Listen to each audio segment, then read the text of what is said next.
Friends, my name is Sandeep, and today's topic is about electric safety in workplace. So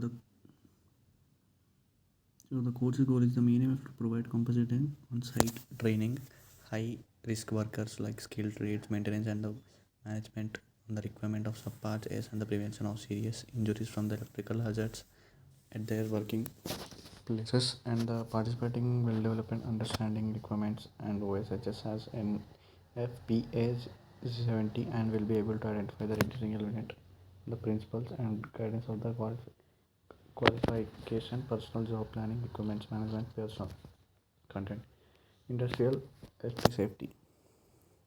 So the objective is participation will be able to explain the issues on the poor electricity safety workplace, recall key and electric, which is essentially understanding and meeting requirements of key electric safety standards and definition difference between quality and unqualified personnel under OSH subparts S and training requirements for each. Describe the intent electric safety program and essential element of effective program using statutes like survey and across the facility electrical safety program and with the necessary developing strategies improvement. Identifying the hazards. Participating will be able to list like electrical hazards personally and describe the nature of hazard related electrical shocks are risk blast, fault, current, potential difference, and electrical safety in industrial plants. List the characteristics of arc flash hazards. List the characteristics of arc blast hazards, explaining how injury hazards are related to shock, flash, and blast. OSH requirement. Identifying the space on the 2004 describes the OSH 70 and NFS 70 OSH completing the enforcement and training of workers according to OSH participant requirements. Recall safe installation participant including guarding, identification, flexible cords, cable system, grounding location, overcoming protection, workplace clear requirements, and essential electrical installations for compiling OSH regulation, explaining the reason for doing site assessment to determine arc flash hazards. Safety related practices. Safety related practices has been describing safety related work practice protection for electrical hazards like including safety using workers and de-energizing work practices, energized work practices, approaching boundaries and approaching distance requirements for using test instruments and requirements for insulated tools and other objectives like ladders, barricades and signs. Working on your identify the person who exposed to source of electrical energy directly, indirectly, and list the conditions under which hot worker is allowed. Describe the purpose of energized electric work permit, recalling the three parts approaching the boundaries.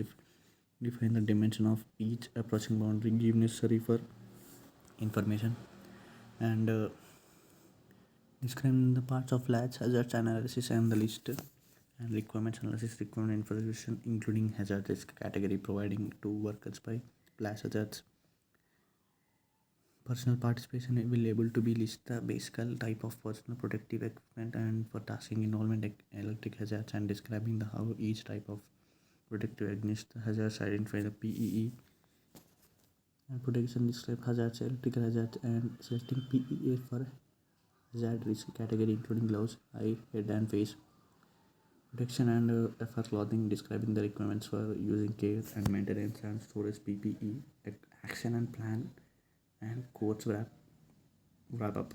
So the participation will be able to outline an action plan to achieve compile with OSHA subparts and S and NEF 70 providing assistance to help achieve workplace goals. OSH and subparts S and NFPA 70.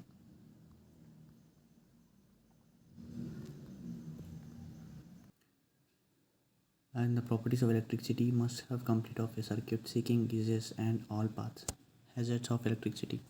Electricity is widely recognized as a serious workplace, exposing electric short fires burns. According to the 2000 employees, we are killed by contact electric current. In 2006, other employees have been killed, injuries, fires, explosion, and caused electricity. It each human body will conduct if directly contact is made with electricity. It will contact it simultaneously and with the conductive surface maintained a different electric potential current will flow entire the body and one contact point traversing the body and the exiting and the other contact usually ground.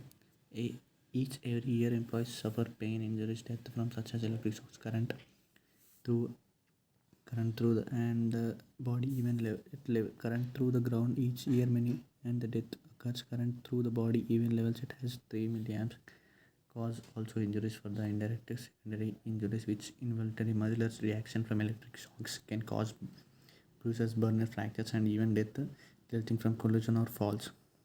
Shock current not voltage causes electric shock.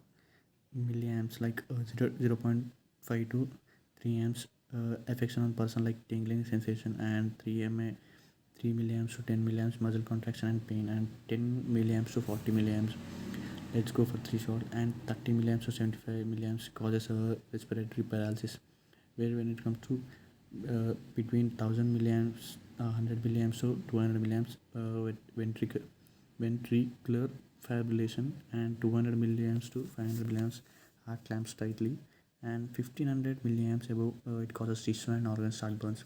Burns suffered can basically burns may also basically electric burns, arc burns, thermal burns, electric burns.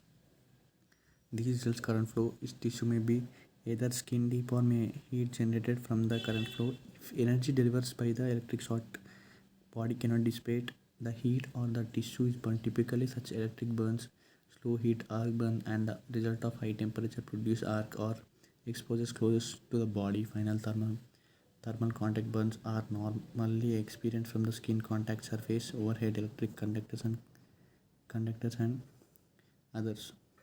Like if the current involves in a enough electric arcs like starting a fire can also create overheating equipment or conducting too many extremely high energy arcs can damage equipment causing fragmentation metal to fly in all directions in atmosphere that contains explosive gases or vapors combustional dust even low energy arcs can cause violent disposal. Thank you.